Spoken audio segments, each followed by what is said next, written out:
Thanks husband. ಯಾಕೆ ತಪ್ಕೊಂಡಿದ್ಕ? ಇಲ್ಲ, ನನ್ನ ಸೇಫಾಗಿ ಮನೆಗೆ ಕರ್ಕೊಂಡ್ಬಂದಿದ್ದಕ್ಕೆ. ನಿಮಗೋಸ್ಕರ ಜೀವ ಕೊಡೋಕ್ಕೆ ರೆಡಿ ಇದ್ದೀನಿ ಅಂದಮೇಲೆ ಇನ್ನು ಸೇಫಾಗಿ ಮನೆ ಕರ್ಕೊಂಬರೋಕ್ಕಾಗಲ್ವಾ? ಈ ಕ್ಷಣಕ್ಕೋಸ್ಕರ ನಾನು ಎಷ್ಟು ಕಾಯ್ತಿದ್ದೆ ಗೊತ್ತಾ ದೀಪ ಅವರೇ? ಹಸ್ಬೆಂಡು,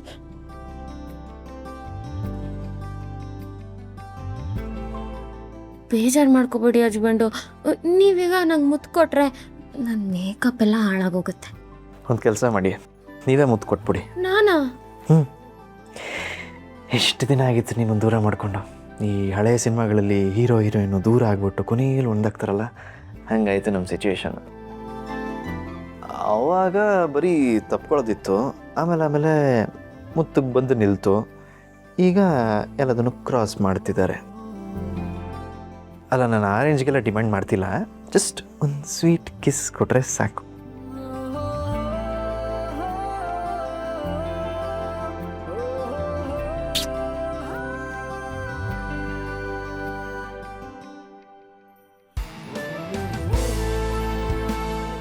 ಪರಮಾನಂದ.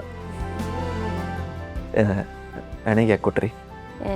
ಹೋಗಿ ಹಸ್ಬೆಂಡು, ಇನ್ನೇನು ತುಟಿ ಕೊಡೋಕ್ಕಾಗುತ್ತಾ? ಓಕೆ ಅಂದರೆ ನಂಗೆ ಆಲ್ವೇಸ್ ಓಕೆ ಅಪ್ಪ. ಚೆನ್ನಾಗಿ ನಾಟಕ ಮಾಡ್ತೀರಾ ಹಸ್ಬೆಂಡು. ಪ್ರೀತಿ ಗಟ್ಟಿಯಾದಾಗ, ಪ್ರೀತಿಸೋರ ಮೇಲೆ ನಮಗೆ ಗೌರವ ಹೆಚ್ಚಾದಾಗ ಹಣೆಗೆ ಮುತ್ತು ಕೊಡೋದು.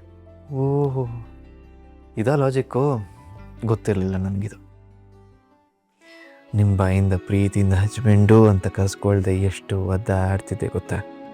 ನಾನು ಕೂಡ ನಿಮ್ಮಿಂದ ದೂರ ಇದ್ದು ತುಂಬ ನೋವು ಅನುಭವಿಸ್ಬಿಟ್ಟೆ.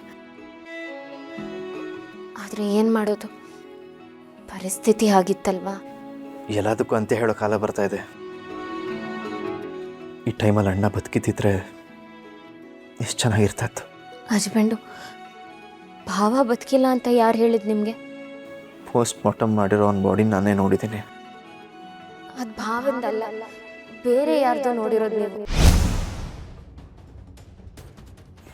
ಏನು ಹೇಳ್ತಿದ್ದೀರಾ? ಭಾವ ಸತ್ತಿಲ್ಲ, ಇನ್ನೂ ಬದುಕಿದ್ದಾರೆ.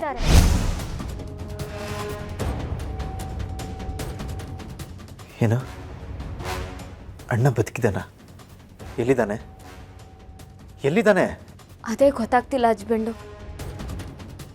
ನೀವು ಅವತ್ತು ರೂಮಿಂದ ಅಳ್ಕೊಂಡು ಹೋದಾಗ ಗುರು ಭಾವನ್ ಡೆತ್ ಸರ್ಟಿಫಿಕೇಟ್ ಸಿಕ್ತು.